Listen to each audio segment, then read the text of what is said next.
Hola, una vez más, bienvenidos a este círculo de lectura. Todos los que estamos aquí conectados, les doy la bienvenida nuevamente. Y aquellos que nos escuchan a través de las redes, a través del YouTube, les quiero dar la bienvenida, les quiero decir que espero de todo corazón este círculo, esta dinámica les sea de bendición como lo ha sido para todos nosotros. En lo personal, esto es maravilloso, he crecido, he aprendido muchísimo.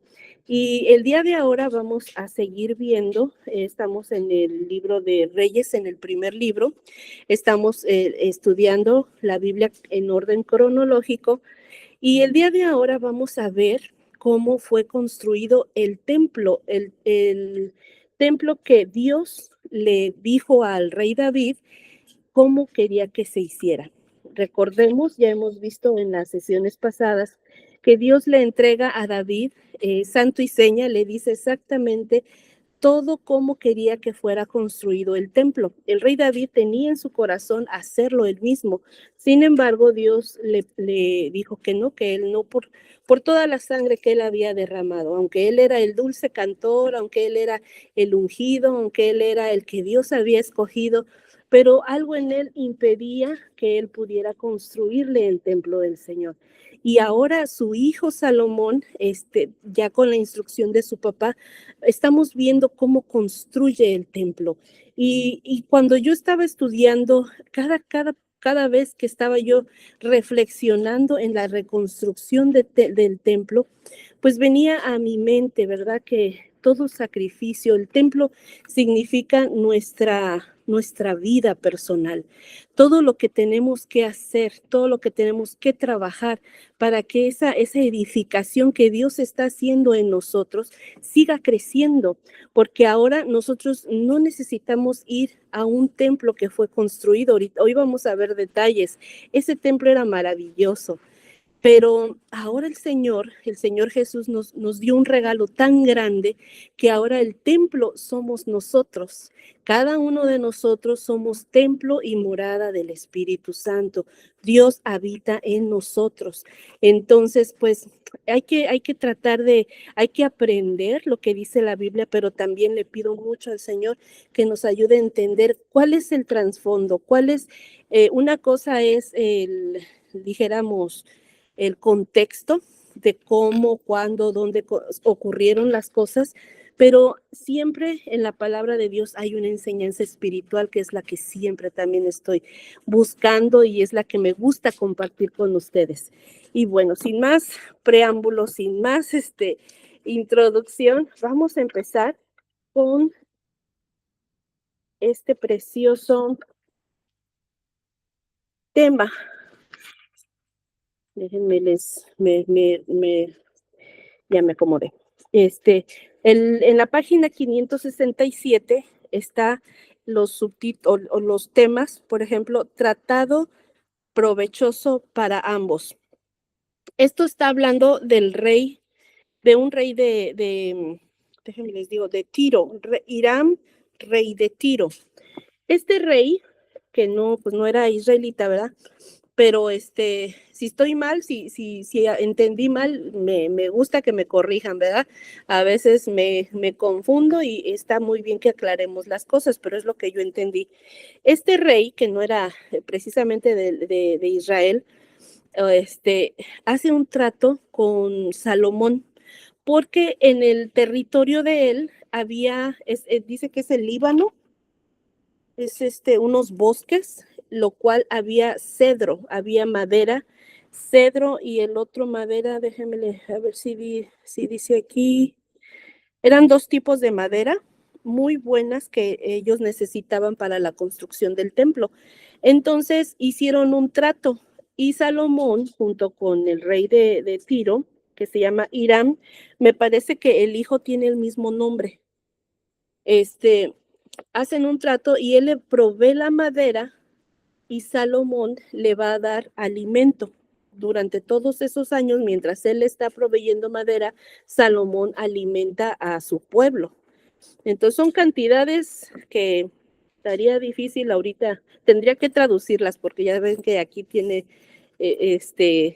otras medidas, pero me imagino que eran cantidades muy grandes porque estamos hablando de, pues, pueblos, ¿verdad? Entonces dice aquí, dijo pues Hiram a Salomón, madera de cedro y madera de ciprés, aquí estaba luego, madera de cedro y madera de ciprés, toda la que quiso, y Salomón daba a Hiram 20,000 coros, fíjense, no sé qué es un coro, yo para mi coro pues es alguien que canta, pero coros de trigo para el sustento de su familia y 20 coros de aceite puro. Esto daba Salomón a Hiram cada año. Jehová pues dio a Salomón sabiduría, como le había dicho, y hubo paz entre Hiram y Salomón e hicieron pacto entre ambos.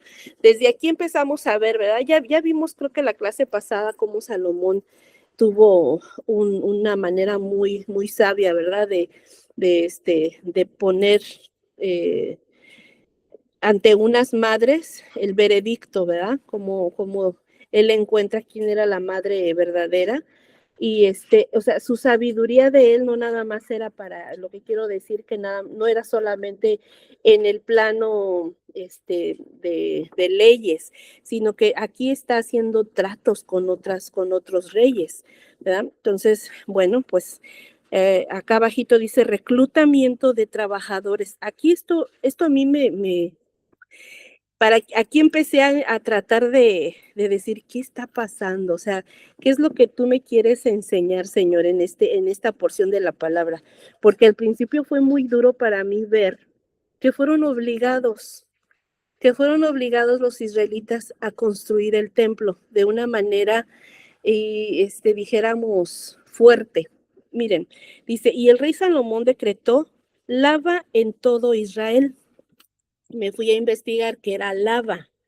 Lava es un mandato, y creo que aquí mismo la Biblia lo dice, déjenme se los leo. Son términos bíblicos, leva, perdón, estos lentes, dice leva en todo Israel. Y dice aquí que una leva eran trabajos forzados impuestos para obras públicas, común en el antiguo cercano oriente. Era algo nuevo en Israel, o sea que se practicaba en otros pueblos, pero en el pueblo de Israel, pues es la primera vez que se les impone trabajos así fuertes, forzados, porque tenían sus jornadas, se iban a trabajar un mes y descansaban 2 meses. O sea, era forzado, era obligatorio, no era si quieres o no quieres, pero no era tan injusto porque en los 2 meses que tenían para descansar, ellos tenían su pago. Es lo que yo estuve ahí estudiando y viendo, que tenían un pago para toda su familia, comían y tenían todo lo necesario, porque ellos estaban trabajando. Pero, como vuelvo y repito, aquí es a donde la primera vez yo veo que se impone un trabajo para la obra de Dios. Entonces yo dije, wow, a veces nosotros sentimos eso, no sé si a ustedes les ha pasado que uno a veces, uno quisiera siempre pues hacer lo que uno le gusta hacer, pero hay momentos en el servicio que hay cosas que se imponen, pero es para un trabajo, ¿verdad? Es una manera, o sea, es un sacrificio, ahí es a donde está, creo yo, el sacrificio que se le va a entregar al Señor, es lo que yo después empecé a entender, porque qué satisfactorio después de 7 años, ya me estoy adelantando un montón, pero para que se entienda todo el contexto, vean estos trabajadores, oh, wow, lo hicimos, we did it, dicen por acá, ¿no? O sea, trabajamos duro, pero ahí está un templo majestuoso. Les mandé un video de cómo, porque para mí la enseñanza visual es importante, ¿verdad? Ver la picture de cómo más o menos fue que quedó, cómo se vería en los días de ahora. Qué precioso, esas torres, esos querubines recubiertos de oro, de madera, o sea, eso era impresionante. Qué bonito este templo levantó Salomón. Bueno, entonces ya para ir avanzando, comienzo de la construcción. Esta hoja tiene mucha información porque más adelante se habla de más instrucciones y ahí yo creo que vamos a avanzar más rápido. pero comienzo de la construcción, dice, en el año 480 después de los hijos de Israel salieron de Egipto. Qué interesante que empiezan el conteo, fíjense cómo ellos toman en cuenta desde que salieron de Egipto hasta el momento en el que empiezan a construir el templo. Pasaron casi 400 años. Y en mi Biblia dice que ese tiempo, dice, eh, algunos eruditos, ellos consideran que los 480 años mencionados aquí abarcan 12 generaciones de 40 años cada una. O sea, Dios es perfecto, ¿verdad? Él trabaja de maneras perfectas. El 12 es un número de gobierno. Yo sé que todos los números tienen un simbolismo. Entonces, bueno, pues ese dato por eso fue que me llamó la atención. Y más abajito dice la promesa de Dios a Salomón. Aquí el Señor viene y le recuerda. Y vino palabra de Jehová a Salomón diciendo, con relación a esta casa que tú edificas, si anduvieres en mis estatutos e hicieres mis decretos y guardares todos mis mandamientos, andando en ellos, yo cumpliré contigo mi palabra que hablé a David, tu padre, y habitaré en ella en medio de los hijos de Israel, y no dejaré a mi pueblo Israel. Salomón creo que ya lo había escuchado, ¿verdad? Yo estoy segura que ya se lo había dicho su padre David cuando le entregó el, los planos. Yo recuerdo que le dijo todas estas mismas palabras y también cuando murió se lo volvió a repetir. Siento yo que el Señor estaba tratando de advertirle a Salomón, pues que tenía que siempre ser fiel, porque sabemos que más adelante pues Salomón se desvía. Y dice las dimensiones del templo y el material empleado. Aquí son muchos datos acerca de materiales, y ya pues nada más lo quiero mencionar, pero no quiero ahondar en eso. No sé si quieras, tengas algo, Adri, de esta hoja o algún comentario. Pues sí, algo rápido, nada más. Em, Aquí lo que me llamó mucho la atención fue cuando dice acerca de justamente, a ver, es que el EVA es de la otra página, ¿no? Ah, no, no, sí es de esa página, sí. Ajá, dice que literal trabajadores reclutados.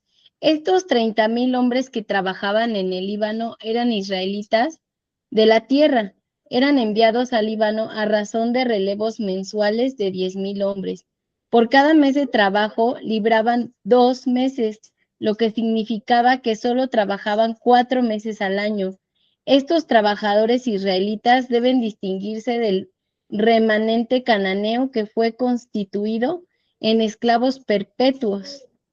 Y bueno, ya habla de que los 30,000 israelitas eran hombres libres y su tarea era la tala de árboles.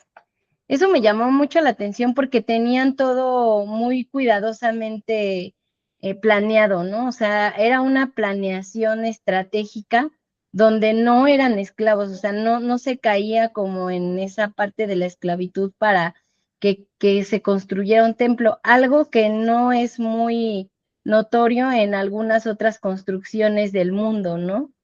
No sé, eso se me hizo muy interesante. Sería todo.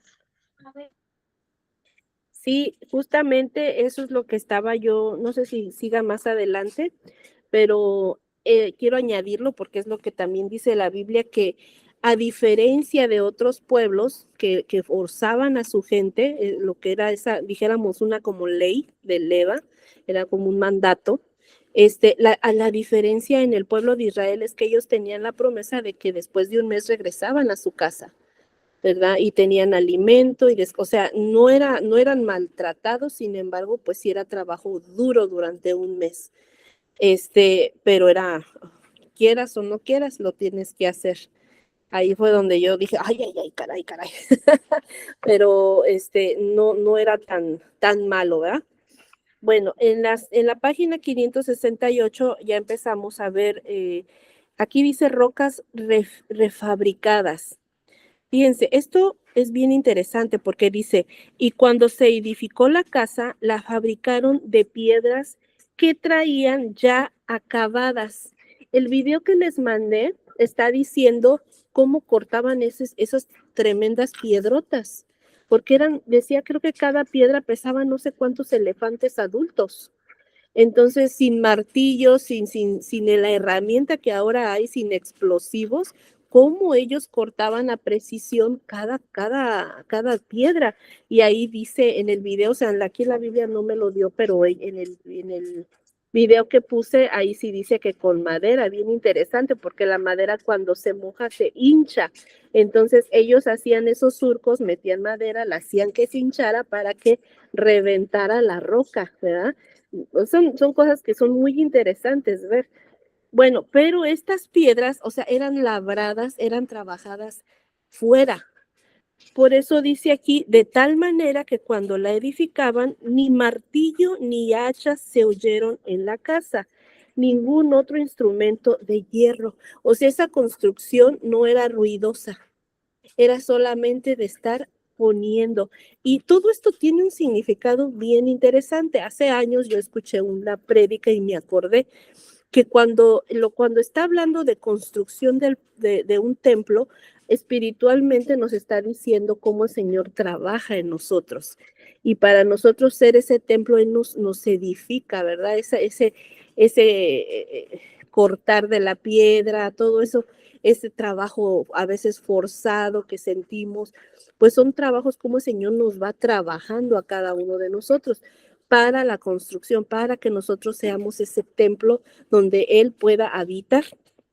Entonces, pues esta cuestión de las rocas me llamó la atención, como a veces el trabajo del Señor es silencioso, ¿verdad? A veces hay cosas que nosotros no entendemos en ese momento, pero cuando ya vemos, y es que justamente este domingo, aquí en la iglesia donde yo voy, estaban hablando de la construcción del templo, como pero este templo es porque estamos aquí en mi iglesia estudiando el libro de Esdras.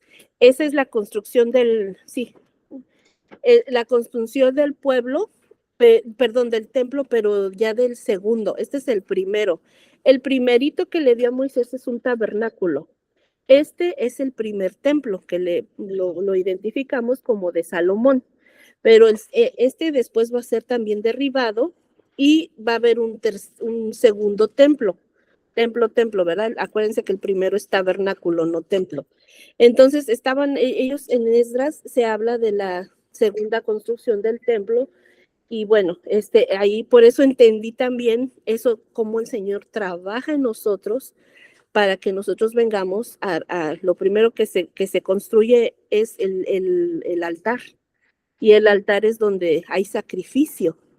En el altar es donde uno, bueno, en aquellos años había muerte de un animal, el cual cargaba con ese pecado, ¿verdad?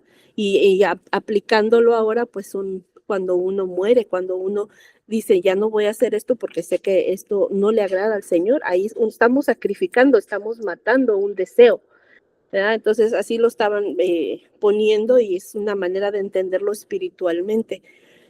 Y bueno, el pórtico, aquí está dando de cómo el pórtico, las ventanas.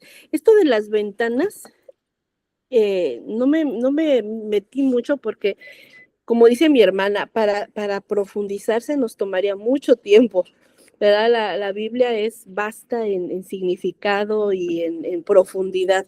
Pero aquí dice las ventanas, hizo a la casa ventanas, fíjense, anchas por dentro y estrechas por fuera. Y yo dije, ¿cómo así? ¿Cómo se pueden construir unas ventanas que por dentro estén anchas y por fuera estén angostas? Y creo que la única manera es que de adentro estén grandes, así más grandes, y se vaya reduciendo hasta la salida, que sean como dijéramos ¿cómo se le puede llamar? Así que estén así, ay, no sé cómo explicarlo, pero no sé si ustedes se lo trataron de figurar, pero creo que es empezando de grande hacia pequeño, ¿verdad? Y entonces por afuera el cuadro es pequeño, pero por dentro es ancho. Esa es mi manera de imaginarme las ventanas. Y es interesante, ¿verdad? Entra la luz, pero y hacia adentro se expande, ¿verdad? Porque están anchas por dentro y chiquitas por fuera. Para mí llamó la atención ese detalle de esas ventanas. Varios pisos. Aquí, este templo, a comparación del tabernáculo, hasta donde yo tengo entendido, el tabernáculo de Moisés, creo que nomás era de una sola planta. No sé si estoy equivocada, pero aquí este templo está hecho de tres niveles. Entonces, ese es otro significado, ¿verdad? Nuestro templo, nuestro cuerpo, nosotros como hijos estamos hechos de alma, espíritu y un cuerpo. Somos seres tripartitos y este templo está construido en 3 niveles. Interesante, ¿no? Porque también más adelante vamos a ver de unas torres. Entonces, todo el Señor, no, nada es así a la que pues ahí nomás porque me gustó. En todo, yo estoy segura que el Señor siempre nos está hablando, nos está enseñando. Aquí la cosa es tener oído para escucharlo, ¿verdad?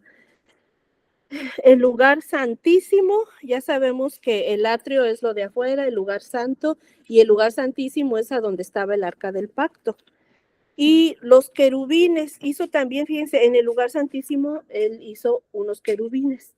Y nada más, esto es lo que ahorita creo que sí, querubines. Sí, creo que es todo lo que voy a decir de esta página. No sé si tú tienes alguna referencia, Adri, algo que quieras. Nada más quería comentar que sí, a mí, yo vi que que se semejaba al tabernáculo en cuanto a la construcción del lugar santo, el lugar santísimo, todo lo que tiene ahí, sí se me figura mucho al tabernáculo. Nada más. Ok. Sí, es que creo que sí. Ah, y en la Biblia aquí en la Biblia está una foto, se las voy a bajar.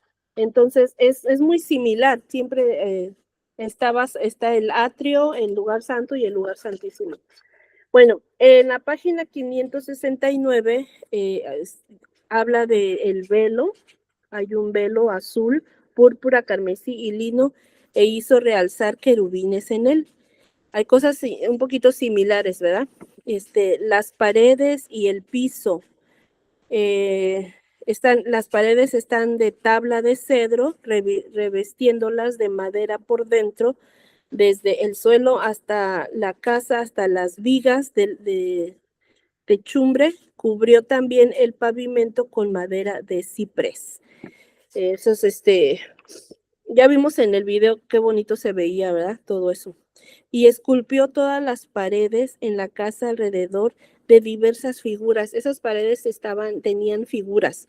Dice de querubines, de palmeras y de botones de flores, por dentro y por fuera. Y cubrió de oro, fíjense, de oro el piso de la casa, por dentro y por fuera. O sea, ¿cómo brillaba eso?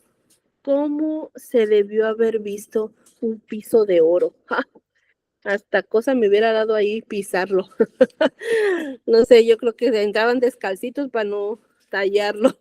No, estaban diciendo, creo que en todo lo que leí, las cantidades de oro, uf, y creo que en el mismo video dice, ¿no?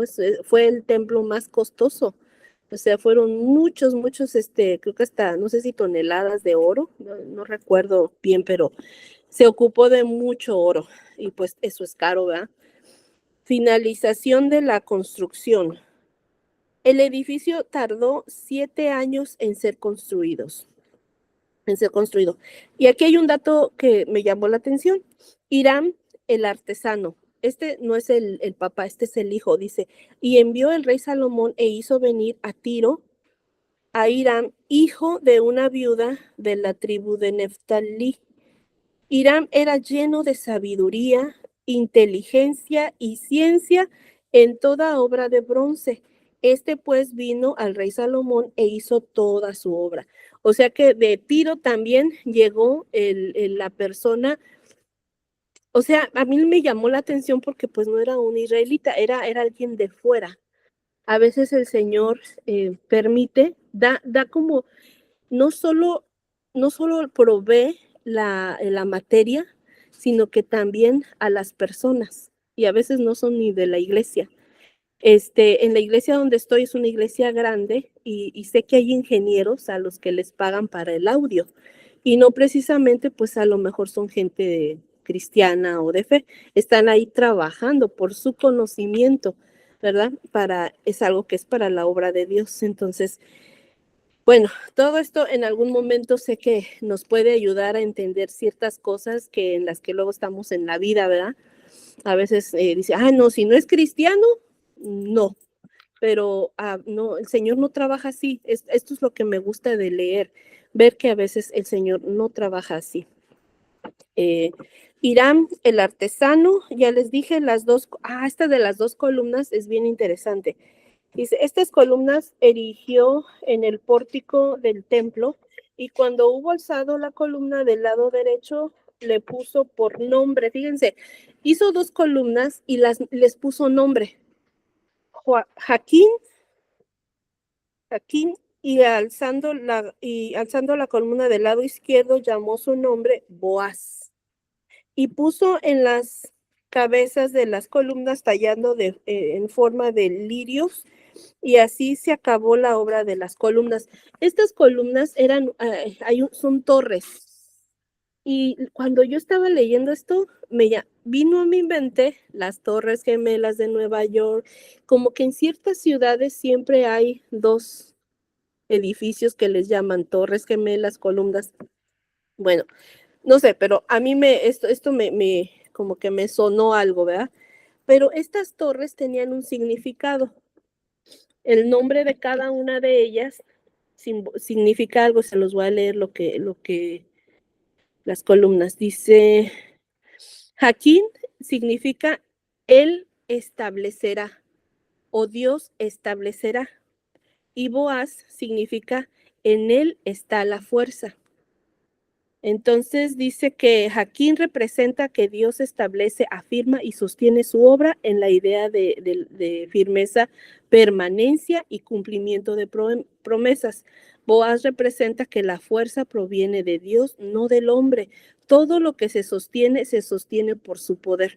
Y esto es bien interesante porque sabemos que la misma palabra dice que de en vano trabaja, dice que se trabaja, no me acuerdo cómo es el nombre, si Dios no está en la obra. Entonces, siempre es bien importante que Dios esté ahí porque Él es el que da la fuerza. Y eso es lo que simboliza los nombres que les pusieron a esas columnas. Por eso a mí me llamó mucho la atención y quise investigar, ¿verdad? Y dicen más cosas, pero para no tomar mucho tiempo, hasta aquí está lo que me llamó a mí la atención de esta página. Adri, ¿tienes algo tú para compartir? Pues es que es más o menos lo que dijiste. Lo único que me llamó la atención es que en la vida plena, en esta Biblia, menciona que habían escribas, que había un levita y un sacerdote. O sea, en ese aspecto igual vemos a lo mejor no tan detalladamente como en el tabernáculo, que aún así sí pienso que habían muchos detalles, pero ahora se añade esto de los escribas, como que no lo había leído anteriormente, que habían escribas justamente documentando todo lo que estaba ocurriendo, ¿no? Eso a mí se me hizo muy interesante. Y ya sería todo. Sí, y también otra cosa que yo podría añadir a esa diferencia, aparte de los niveles del edificio, creo que es la música, ¿no? Más adelante vemos, y o sea, como que la obra, hasta estamos viendo cómo el Señor va progresando, como que va evolucionando, ¿verdad? Sin perder su esencia, nosotros como cristianos tenemos que ir evolucionando. Entonces, bueno, la página que sigue, 570, altar de bronce, el altar el mar.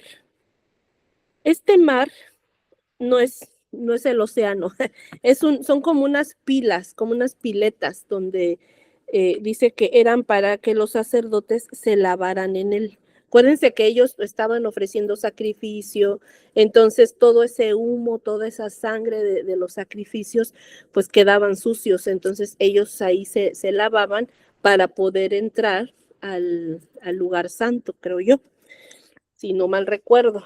Y más abajo, las fuentes de bronce. Estas fuentes de bronce eran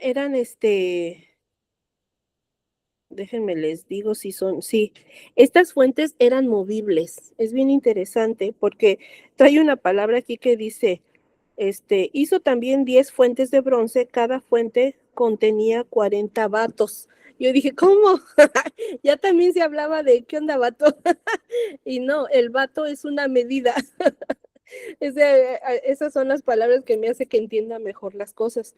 Eran bastante grandes y el significado, ya viendo, buscando más, profundizándome, es que estas fuentes con llantas que se movían era para que cuando se necesitara hacer algún tipo de lavamiento, pues se podían estar moviendo. Si me entienden, no tenían que estar saliendo para lavarse y regresar, sino que algo así creo que era la función. Pero bueno, ese es acerca de las fuentes de bronce, los atrios y las obras de bronce de Irán. Dice, déjenme ver si tengo algo aquí.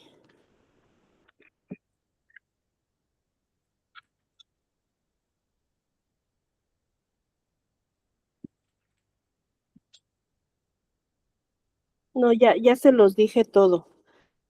Ajá. No, lo que sigue va a ser lo que más adelante viene lo del arca y bueno, es todo por esta página. Adri, ¿tú tienes algún dato interesante de esta página?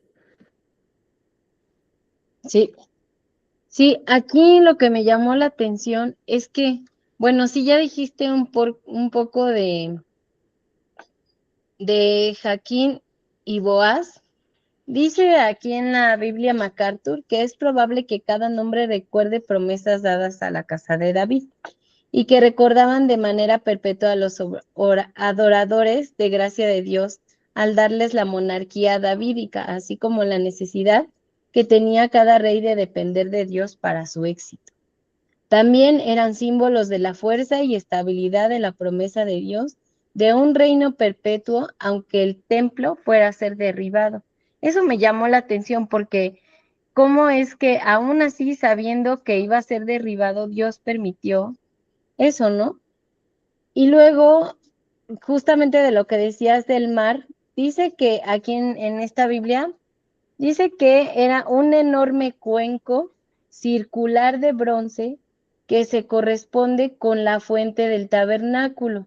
Según el versículo 26, la capacidad de este gran cuenco era alrededor de 55,000 litros. Este mar estaba en el atrio, en el área SE del templo, y proporcionaba agua a los sacerdotes que se lavaran y lavaran sus sacrificios. Para eso era para que lavaran los sacrificios. Probablemente también suministraba agua a las 10 fuentes movibles. O sea, era un cuenco inmenso, por eso le llamaban el mar. Y luego dice que algo que también me llamó la atención fue que Irán hizo 10 plataformas móviles de bronce de 1,8 metros de lado y de 1,3 de altura. Cada una de ellas se componía de 4 varas esquineras verticales unidas por paneles cuadrados. Para su movilidad, las plataformas se movían sobre 4 ruedas de bronce. O sea, esto también me encantó porque hasta en esos pequeños detalles de las ruedas, o sea, no era de que iban a cargar todos para mover las cosas, sino tenían ruedas y el por qué se debían de mover, ¿no? Y ya por último, dice acerca de entre Sucot y Zaretán, dice que Sucot estaba en la ribera oriental del río Jordán, justo al norte de Jaboc. Zaretán estaba cerca. Este lugar era idóneo para un buen proceso metalúrgico, porque abundaba en arcillas apropiadas para moldes y estaba cerca de una fuente de carbón vegetal para el calor. Esto es, los bosques al otro lado del Jordán. ¿Por qué me llamó la atención esto? Porque la ubicación del templo, o sea, tampoco fue como cualquier cosa, ¿no? No fue como decir, ah, pues lo voy a construir en la esquina, sino que también tenía que tener una ubicación específica donde fuera fácil llevar cualquier material para poder hacer la construcción, independientemente de lo que venía haciendo con Irán, ¿no? Que era lo de las maderas y todo lo demás. Esto me llamó mucho la atención porque de acuerdo al contenido, a cómo creció Salomón con una mentalidad política, esto lo sigue reforzando porque estaba ocupado en seguir viendo es que la política no nada más es como la forma de gobernación de un lugar, sino también una estrategia. Ahí yo también pensaría que una estrategia militar en la cual se pensó exactamente en todo, ¿no? Y bueno, pues nada más. Gracias. Gracias, Adri. En la página 571 está recipientes de oro. Entonces hizo Salomón todos los enseres que pertenecían a la casa de Jehová un altar de oro. Aquí es donde está mencionado todos los instrumentos que había, lámparas, tenazas, son muchas tazas, cuchillos, de todo oro, de oro. Terminación de la obra. Dice, así se terminó toda la obra que dispuso hacer el rey Salomón para la casa de Jehová, y metió Salomón lo que David su padre había dedicado, plata, oro y utensilios, y depositó todo en las tesorerías de la casa de Jehová. ¿Se acuerdan que el rey David también dio en vida? En vida él le dio parte de su fortuna, de lo que él tenía, para la construcción de este templo. Así que qué bonito, ¿verdad? Aunque él no lo vio, pero él aportó.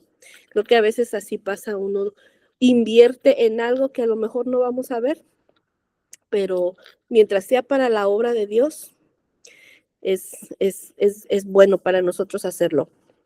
Adoración constante. Y constituyó los turnos de los sacerdotes en sus oficios conforme a lo que ordenado por David su padre. Me parece que de día y de noche siempre había sacrificios. Eso era un incienso que subía, porque se acuerdan del sacrificio, pues era un incienso agradable a Dios. Entonces es como cuando uno está adorando, cuando uno, lo que empecé a decir al principio, ¿verdad? El altar, donde se da un sacrificio, donde muere nuestra carne, donde nos rendimos y le decimos, te entrego esto, Señor, sé que no te agrada, aquí estoy. Esa es una adoración, ese es un sacrificio, eso es lo que al Señor le agrada. Y entonces ellos lo hacían con los animales, y pues por eso aquí dice adoración constante. Hasta abajo dice la edificación del templo, lo voy a leer.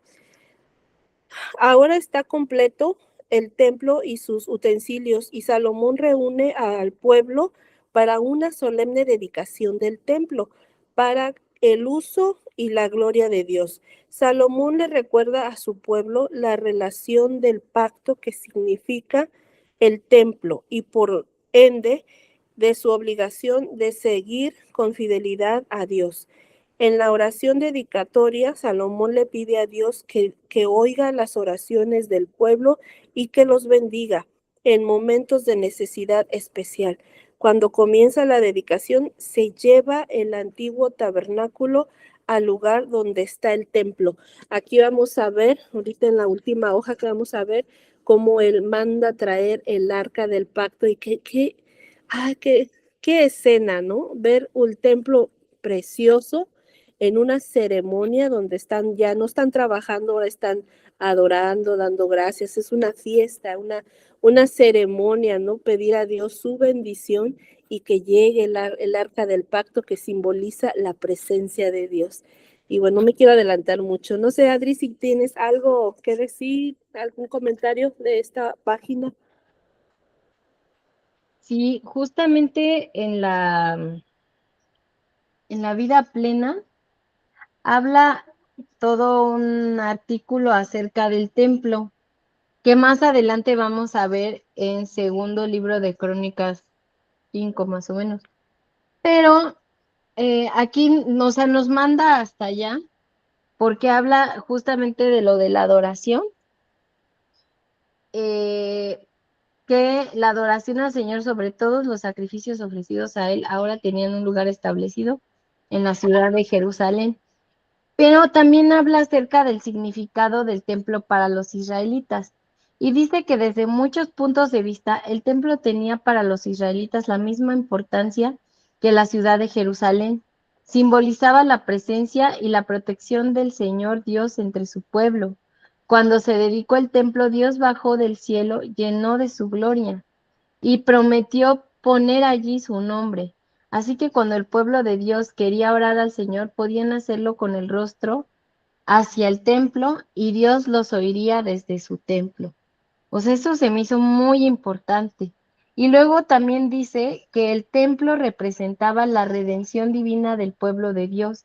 Tenían lugar allí dos importantes solemnidades, los sacrificios diarios por el pecado sobre el altar de bronce y el día de la expiación, cuando el sumo sacerdote entraba en el lugar santísimo para esparcir la sangre sobre el propiciatorio del arca para expiar los pecados del pueblo. Y también dice que en ningún momento de la historia del pueblo de Dios hubo más de una morada de Dios. Eso demostraba que hay un solo Dios, el Señor Jehová, el Dios del pacto de los israelitas. O sea, esto también me llamó la atención porque no habían como ahora, ¿no? De 4 o 5 iglesias a la redonda. No, o sea, era uno solo, era un solo templo. Y em, sí, justamente antes de todo esto, habla que el precursor del templo fue el tabernáculo. Y sí vemos ahí más detalladamente cómo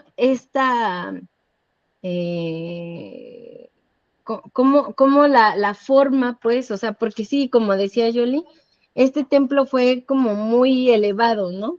Tenía varios niveles, pero no se quitó el lugar santísimo, no se quitó el lugar santo. O sea, no porque ya tuvieran un templo, rompieron con las tradiciones que ya tenían, sino que continuaban, ¿no? O sea, con los sacrificios, con todo tenía que seguir tal cual. Entonces, pues ya eso fue lo que me llamó mucho la atención. Muchas gracias.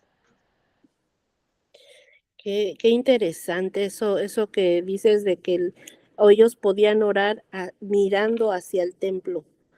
Ahí estaba el arca, ahí estaba la presencia, ¿verdad? Y yo cuando estaba escuchando te decís que es lo mismo ahora, nosotros podemos orar hacia el Señor, gracias a nuestro Cordero inmolado, nuestro Señor Jesucristo, que ahora nosotros volteamos al Señor y orar y saber que Él nos escucha. Está bien bonito. Bueno, y la última hoja, en la 572, traslado del tabernáculo. Entonces Salomón reunió en Jerusalén a los ancianos de Israel y a todos los príncipes de las tribus de los jefes de las familias de los hijos de Israel. O sea, como que los altos mandos, ¿verdad? Estamos viendo ancianos, jefes y eh,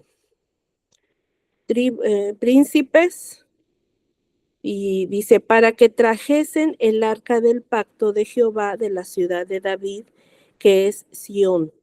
¿Y quién podía traerla? Los levitas. Dice, los levitas tomaron el arca y llevaron el arca y el tabernáculo de reunión, todos los utensilios del santuario que estaban en el tabernáculo, o sea, esos utensilios que estaban, los trajeron. ¿Se acuerdan que Moisés los bendijo y O sea, esos instrumentos siguieron funcionando, ¿no? Como dices, el modelo original no perdió la forma, solamente Dios como que la mejoró, pero siempre tenía que seguir el atrio, el lugar santo y el lugar santísimo. Y dice, levitas llevaron, y los sacerdotes metieron el arca del pacto de Jehová en su lugar. Y más abajito, y alzaban a Jehová diciendo, estas palabras me gustaron mucho, porque es una oración que dijeron en el momento de como de la apertura de ese templo, porque Él es bueno, porque su misericordia es para siempre. Entonces la casa se llenó de una nube, la casa de Jehová, y no podían los sacerdotes estar allí para ministrar por causa de la nube, porque la gloria de Jehová había llenado la casa de Dios. ¿Se acuerdan que en el tabernáculo sucedía lo mismo? Había una nube ahí que era la gloria, y el único que podía entrar ahí era Moisés, nadie más.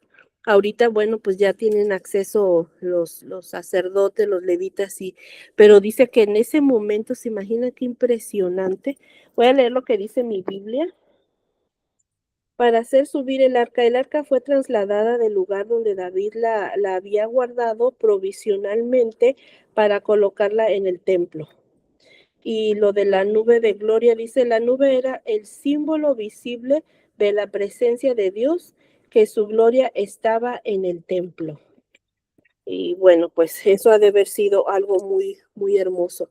Es todo lo que tengo por el día de hoy. No sé, Adri, si tú quieras aportar algo más. Ay, se caen. Sí, ahí voy, ahí voy. Sí, una sola cosa. Aquí en la vida plena dice que casa al hombre de Jehová, dice con frecuencia la Biblia se refiere a los templos con relación a la historia de la salvación. Los lugares mencionados donde Dios habita son el tabernáculo, el templo de Salomón, el templo de Ezequiel, el templo de Zorobabel, el templo de Herodes, el cuerpo de Cristo, la iglesia, el cuerpo físico del creyente individual y la Nueva Jerusalén. Eso me gustó mucho, o sea, saber que cómo ha cambiado el nombre a lo largo del tiempo. Nada más. Muchas gracias. Bueno, pues esto es todo por el día de hoy. Vamos a dar gracias a Dios. No sé si alguien más tenga algún